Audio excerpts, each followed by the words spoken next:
Então, gente, continuando a sequência do uso geral, tá certo? A gente vai trabalhar com a metodologia de pesquisa conceitual em psicologia. No fundo, é esse texto aqui, que é a continuação. Então vai dar uma origem, ou vai dar uma proposta, uma metodologia de pesquisa conceitual. Porque a revisão narrativa, no fundo, é uma certa pesquisa conceitual.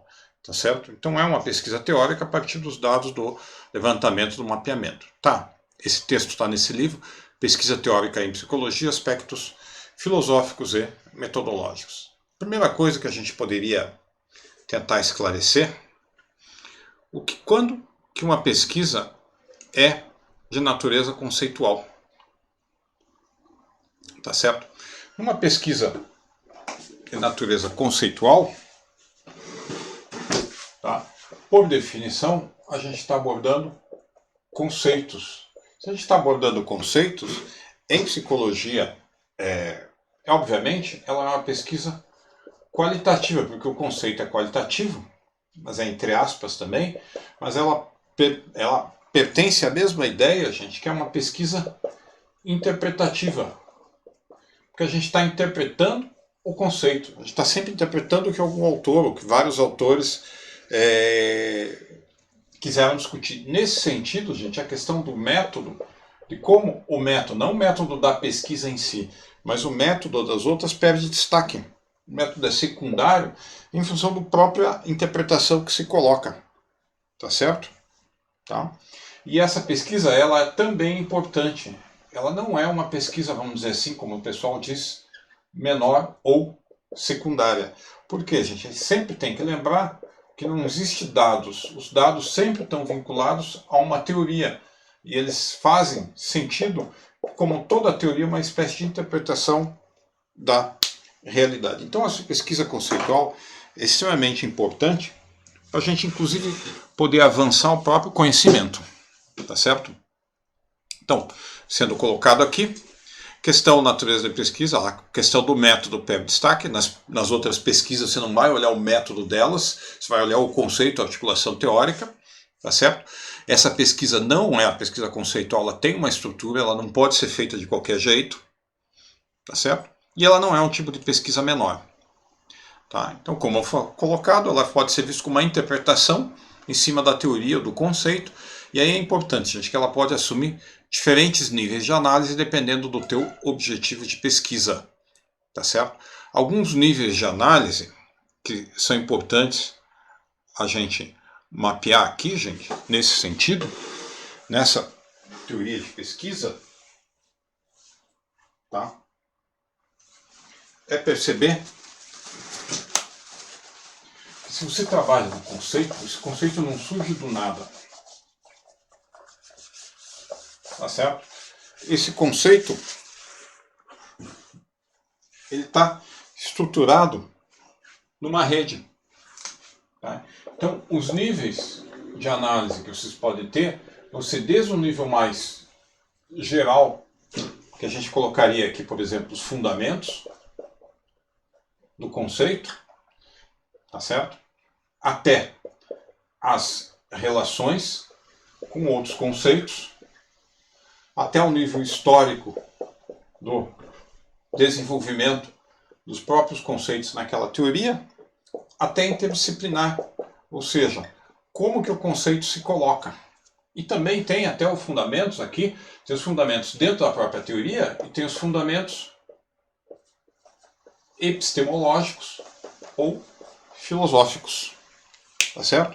Então veja aqui, esse conceito, gente, quando a gente analisa, dependendo de onde a gente vai, a gente pode pensar em que esse conceito, esse nível de análise que a gente quer fazer, se é uma pesquisa conceitual, ele varia. Tá certo? Então, se você tem um determinado conceito aqui, ele está em uma determinada teoria. Essa teoria, tá certo? Então, o conceito dentro da psicologia analítica está dentro da teoria da psicologia analítica, a teoria da psicologia analítica dentro das teorias psicodinâmicas, vamos dizer assim, tá certo? Que está dentro da psicologia de modo geral que está dentro das ciências humanas, tá certo? Que está dentro de posturas ou abordagens filosóficas. Então, veja os níveis que você vai colocar, sem contar que isso aqui, né, ele tem uma determinada evolução temporal, histórica e contextual. Então você pode cruzar tudo isso daí. Na revisão narrativa, a gente muitas vezes não tenta fazer tudo, a gente tenta ficar mais ou menos nesse caminho aqui, tá certo? Essa temporalidade é interessante como um eixo de análise, mas não é o principal. Aí depende muito do nosso objetivo de pesquisa. Então o que acontece ali é que o autor do texto, esse texto ele vai colocar alguns níveis de análise, tá certo? Então os níveis de análise que ele coloca. Tá. Análise teórico, geral, basilar nos fundamentos nucleares da teoria, seus significados, explicitando as regras ou explicitando a característica do conceito, tá? Em diferentes contextos na teoria e locais. Análise sistêmica, associação nessa rede teórica que se coloca, então a rede de relações teóricas, por isso que ele coloca associação do dado conceito a outras noções ou conceitos. O nível filosófico ou epistemológico, você pode tanto interpretar lá o conceito como a própria teoria, tá certo? Tentar perceber como que se coloca com as categorias da filosofia ou afinidades filosóficas, ou seja, as abordagens filosóficas. A psicologia analítica, por exemplo, vai ser estruturalista, funcionalista, fenomenóloga, kantiana, etc. Tá? E a gente vai tentar filiar então o texto, a teoria, os conceitos a bases determinadas, que podem ser metafísicas, éticas, psicológicas, políticas, tá certo? E vários ali que você pode interpretar. Tá? E a gente pode fazer também, como eu falei, uma análise histórica dos conceitos. Tentar localizar os conceitos onde eles colocam. Essa análise histórica, obviamente, ela implica que você deve delimitar claramente o contexto cultural e social, tá certo? Então, por isso que ele coloca o Zeitgeist e as visões de mundo, tá? E você tenta pegar os diversos aspectos dessa visão de mundo. Culturais, econômicos, políticos, ideológicos, metafísicos, éticos, etc. Quando você vai fazer, então, uma análise conceitual, gente, tá? A gente tem que pensar aonde está o conceito. Jung, aquele texto Jung e o sonho de uma ciência complexa, né? Tá certo? Então, a gente tem que ver, a pesquisa pode ser lida exatamente como uma interpretação. Tá certo? O que significa isso, gente? Pesquisa conceitual como interpretação. A ideia de que a ciência busca a verdade, ela já foi meio abandonada.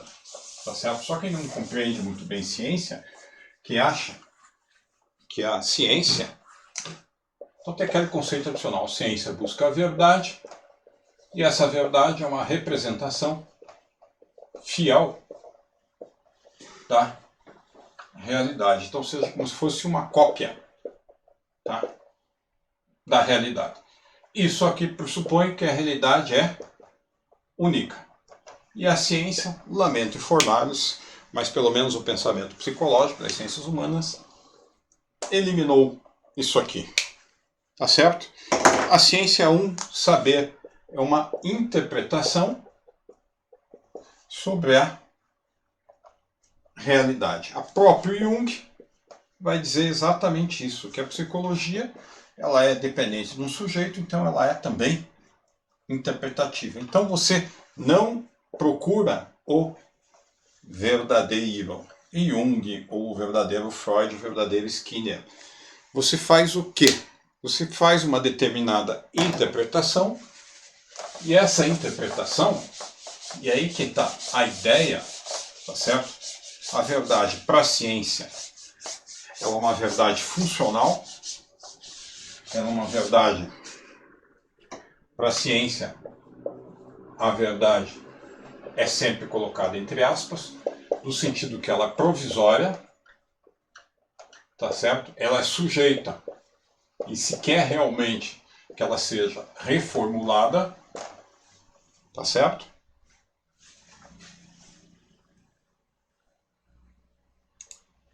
Então veja, a verdade para a ciência é uma verdade provisória, sujeita a erros, que você quer que ela seja reformulada, tá certo?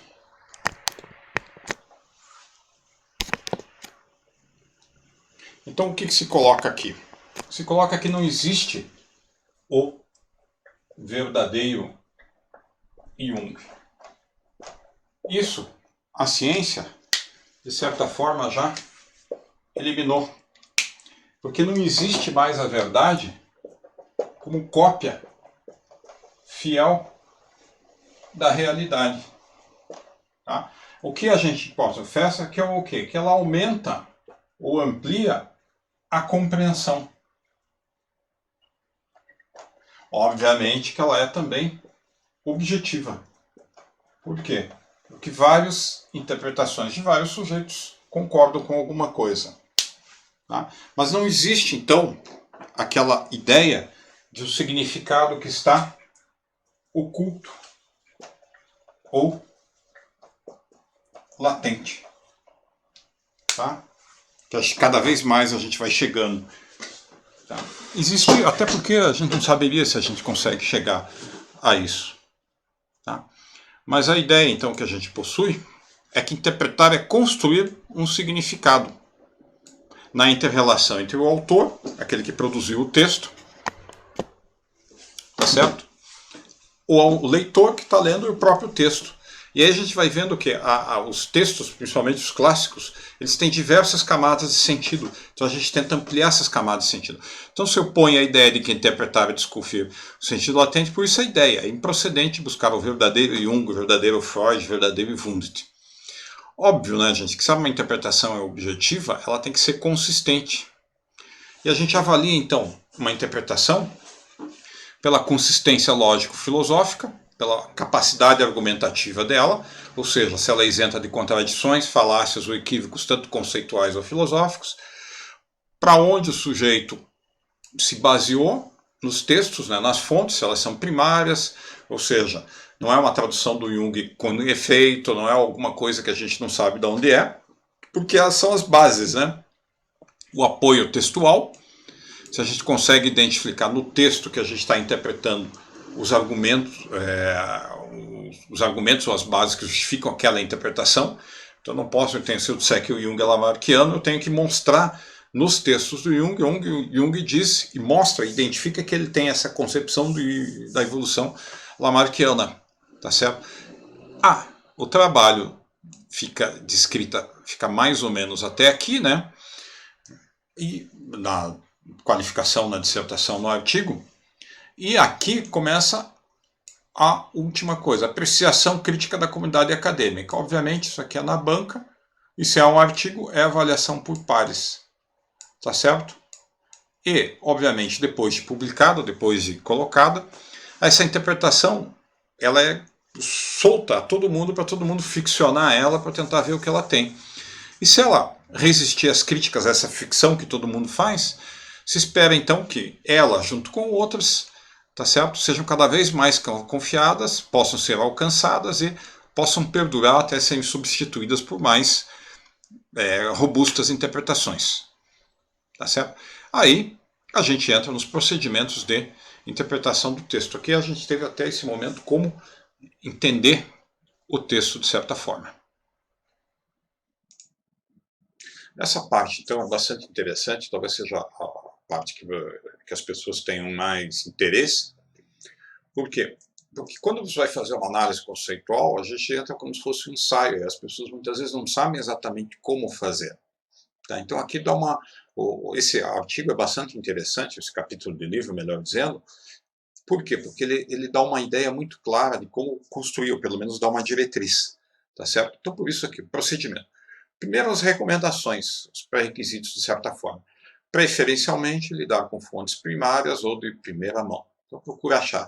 Você vai interpretar, por exemplo, o Self e Jung, não vai trabalhar com livros que citam Self. Vai direto nos livros que você quer e adquire eles, tenha sempre à mão. Tá certo? Preferencialmente, autor, texto-autor na sua língua vernácula. Então, por exemplo, se você entende alemão, se você domina o alemão, tá certo? É ótimo você escolher, você já tem como, se você for fazer pesquisa conceitual, você já está passos à frente de nós, por exemplo, que fazemos acesso a inglês, espanhol e português.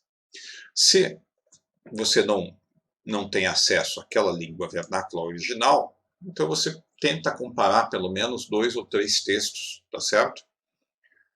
Nas leituras, tá certo? Que é exatamente aqui. Se a leitura do texto na língua original do autor for inviável, você busca traduções comentadas ou consolidadas e conhece as avaliações, tá certo? E outros comentaristas sobre as traduções dos conceitos mais importantes dos textos. Tá? Então, isso é bastante interessante para você montar essa ideia. Porque a gente sabe que, por exemplo, a tradução do Jung para determinadas línguas, ela sofreu algumas particularidades, porque o conceito em alemão é de um jeito, então o conceito de espírito, por exemplo, ele tem um conceito muito claro no português, que na cultura alemã existem os saberes espirituais, entre aspas, que seriam talvez mais aproximados da questão da cultura, seriam os não materiais, tá certo? Que a gente tende a lidar espírito já com uma questão transcendental religiosa. Por isso, então, a gente necessariamente uma língua estrangeira, tá certo? Para a gente poder avaliar o processo. Então, antes de fazer a análise propriamente dita, fazer um levantamento das obras do autor e dos textos analisados, tá certo? Localizar o contexto de publicação de onde esse texto foi analisado, tá certo? Essa informação pode ser considerada artigos específicos historiográficos que falam, índices das obras completas, edições críticas, tá certo? Definir claramente quais textos vão ser analisados e descrever como essa análise será feita. Quando você vai fazer o levantamento das obras, gente, você tem que pensar sempre que essa obra, ou um determinado texto, tá certo, que você vai analisar, você tem que pensar para quem foi escrito, onde foi publicado a primeira vez,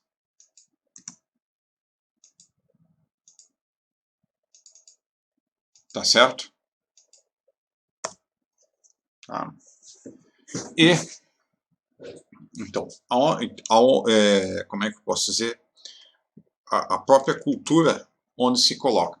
Veja, para quem foi escrito, gente, porque é muito diferente um texto escrito, por exemplo, numa revista de divulgação científica, um texto de um periódico científico, tá certo? Nesse sentido, onde foi publicado, diz muitas vezes o objetivo da publicação, divulgação, discussão, tá certo? Então, a gente sempre tem que dar esse contexto, da onde o texto foi publicado. Caso muito específico do Jung, por exemplo, então você tem as obras que eles chamam atualmente coligadas, né? Aí você tem os seminários, aí você tem as cartas, tá? E mesmo nas obras coligadas você tem, para Jung, as revistas de divulgação, tá certo? Você tem também revistas científicas,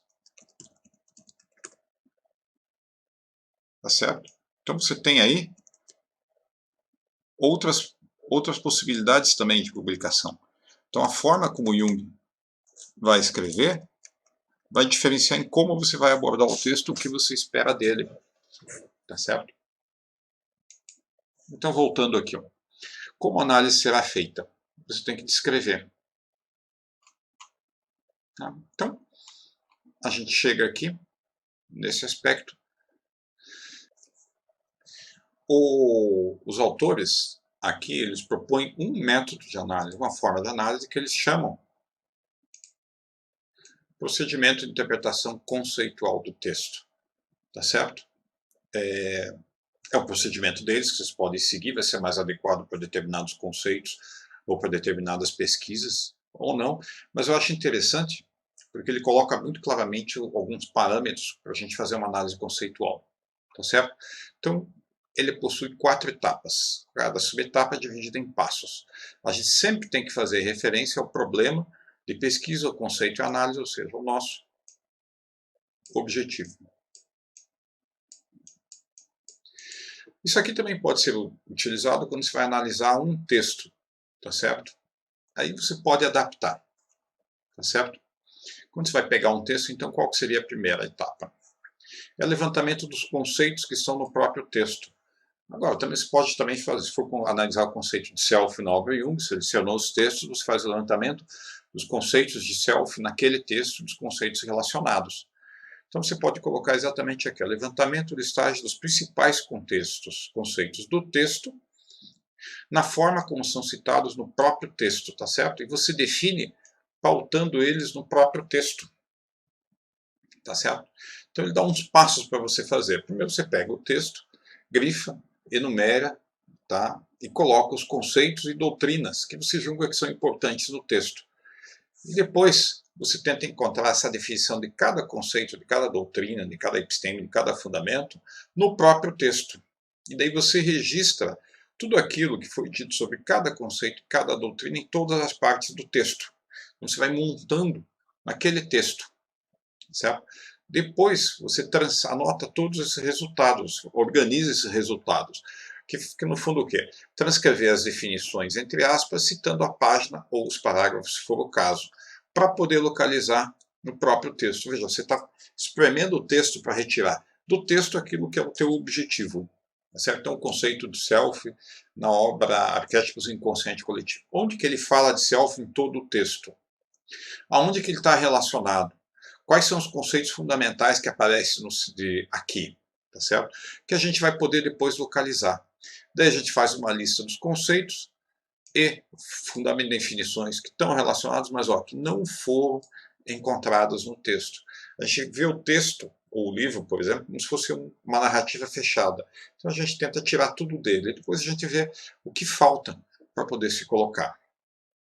Daí, segundo ponto, segunda etapa, a caracterização das teses, ou das afirmações, ou das definições daquele texto. Tá certo? A gente tenta pegar a estrutura conceitual do texto, que são essa organização das teses. Tá? Então, esse é o objetivo. Para a gente tentar explicitar a articulação dessas teses, dessas afirmações, desses conceitos. Tá certo? Então, lembrando que a tese, a afirmação que o autor faz em relação a determinado assunto, do qual participam os conceitos levantados na primeira etapa, que estão no texto. Então, a gente tem alguns tipos de teses tradicionais, que são feitas por outros autores e que são discutidas e criticadas pelo autor do texto. Então, teses tradicionais em relação ao autor do texto. Tá certo? Então, teses tradicionais, o que já está na tradição, o que já está consolidado. As críticas, as teses críticas, ou seja, os problemas que o autor menciona em relação às teses tradicionais. Certo?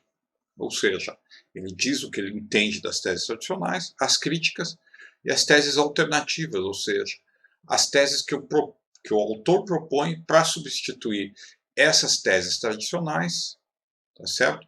Para evitar essas críticas, ou evitar esses problemas que são levantados nas críticas. Então, o que a gente faz? A gente escreve as teses tradicionais, volta no texto, identificando a relação dos conceitos, escreve as críticas que são dirigidas às teses tradicionais, se perguntando quais são os problemas que decorrem da adoção das teses tradicionais, segundo o autor. E daí a gente escreve as teses alternativas propostas pelo autor, com base nessa crítica que ele se coloca. Tá certo? E a gente, interessante percebeu que tem alguns autores, doutrinas ou teorias que são citados como precursores dessa proposta que o autor coloca. Tá? Por último, agrupe, tá certo? Em categorias temáticas e articule as teses sobre o mesmo assunto. Então, categorias, por exemplo, do self em relação à evolução, self em relação ao desenvolvimento da personalidade, a noção do self em relação à imaginação, e por aí afora, tá certo? Então a gente vai tentar articular. Dê um título que mostre claramente essa categorização.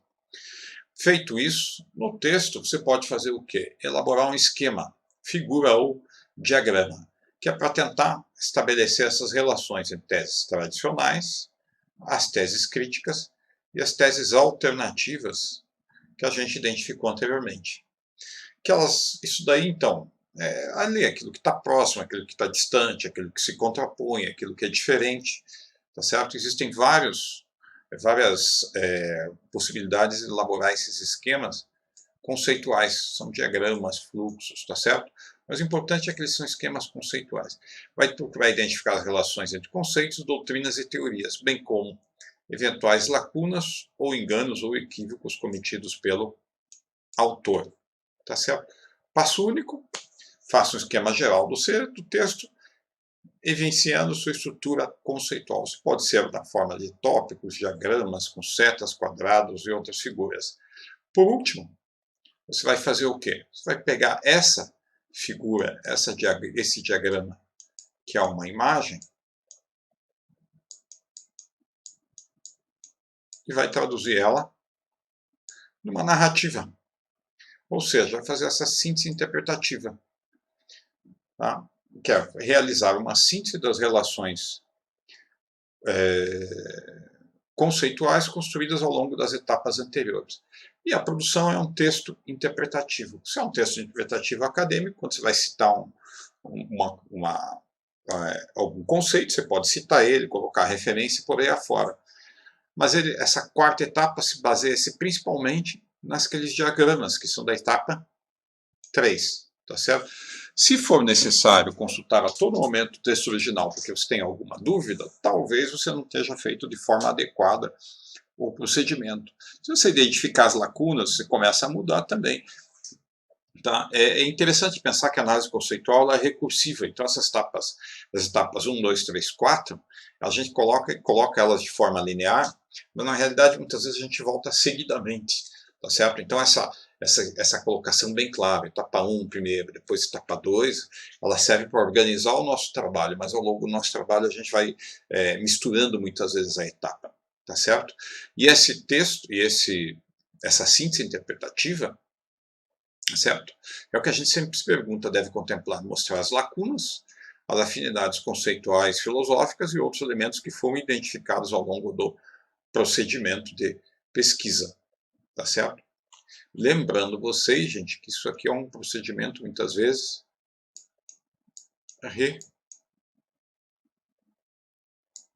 recursivo, certo? Então, etapa 1, 2, 3 e 4, muitas vezes a gente volta,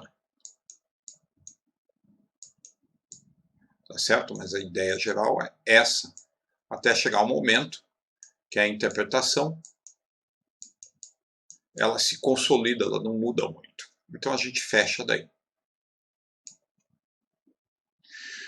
Depois de fazer isso, você tem que sistematizar os resultados, inclusive para apresentar, tá certo? Então a pesquisa conceitual normalmente envolve um conjunto de texto, seja do mesmo autor, seja de diferentes autores. Muitas vezes tem até um texto principal, tem diversos comentadores e diversos textos desse autor, que justamente quer para dar o contexto para a gente explicar esse texto aqui. Então, cada texto analisado dará origem a uma síntese interpretativa. Tá certo? Se você vai fazer uma síntese do self, você vai ter que sintetizar todos esses textos, vai fazer síntese sobre síntese. Aí você é como se voltasse, tá certo? Suas sínteses vão na etapa 1, cada etapa, se você vai fazer, por exemplo, pesquisar vários textos, né, de um autor, cada texto vai ter uma síntese, tá certo? E dessa síntese, você ainda vai fazer uma síntese geral. Tá entendido? O que você coloca? Será necessário articular todo o material produzido na forma de um texto final, cuja organização em capítulos ou como ensaio vai depender do nível da pesquisa, se é uma iniciação científica, se é uma monografia, se é uma dissertação, da dimensão da investigação conceitual proposta e do volume de material produzido. Isso vai depender do nosso objetivo, certo? Ou seja, obviamente se espera que o TCC seja menor do que uma arte, depois uma monografia de especialização, que seja menor do que um trabalho de dissertação, que seja menor do que uma tese de doutorado, tá certo? Então isso vai depender ao longo de todo esse processo. Eu acho que é basicamente isso. Existem outras possibilidades de análise conceitual, tá certo? Mas isso dá uma ideia de como trabalhar.